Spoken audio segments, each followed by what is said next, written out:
Lo bëre video ti.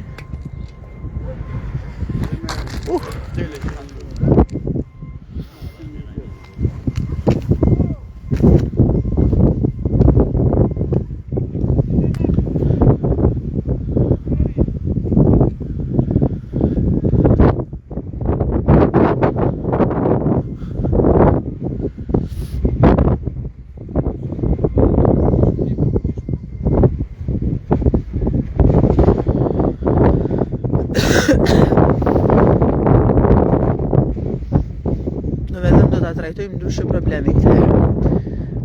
Pa kaluar para se të kalojmë tek humori që kemi.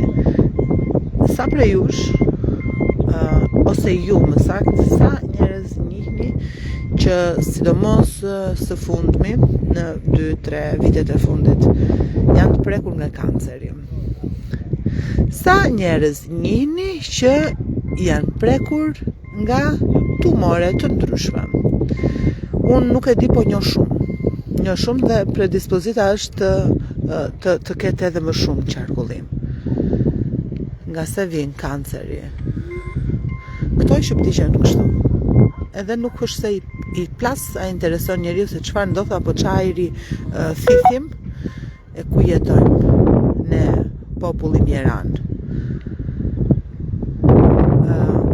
Jemi tek fusha e rrugëllimit të mbeturinave në Vlorë. Me që ka ardhur dhe kryeministri thotë avokati, kujtim.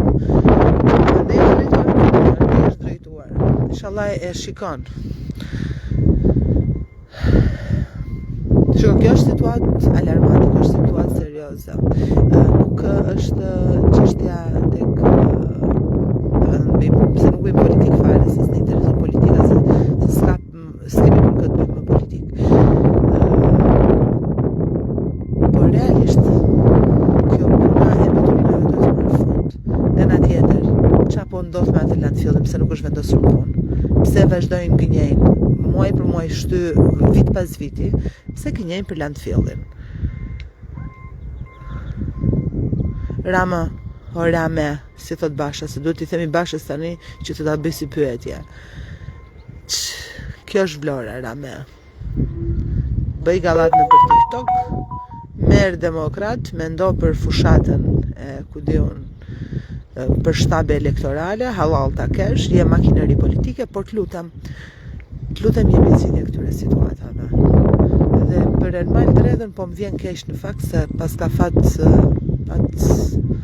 jashtë shitje fare. Mirë që këta drejtorat, kush është Skerdi, jo, Skerdi s'është drejtor, për që unë e kam fiksim se është shefi i këtyre i kabinetit, Francesco i pastrimit. Mirë këta që se duan, po se do as zoti, nuk e do as fati. Pikërisht sot që vjen Rama në Vlorë dhe që është ande Rama ndizen mbeturinat. Nejsa, se na ngrën mizat. Ja, se qa plasa ndë, ja dhe kelua. Andim, qa vendi është? Vlorë më vla, në Vlorë të keqen.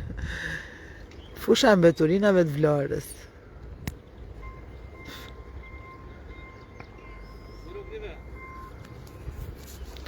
Ika, paqim. Ciao.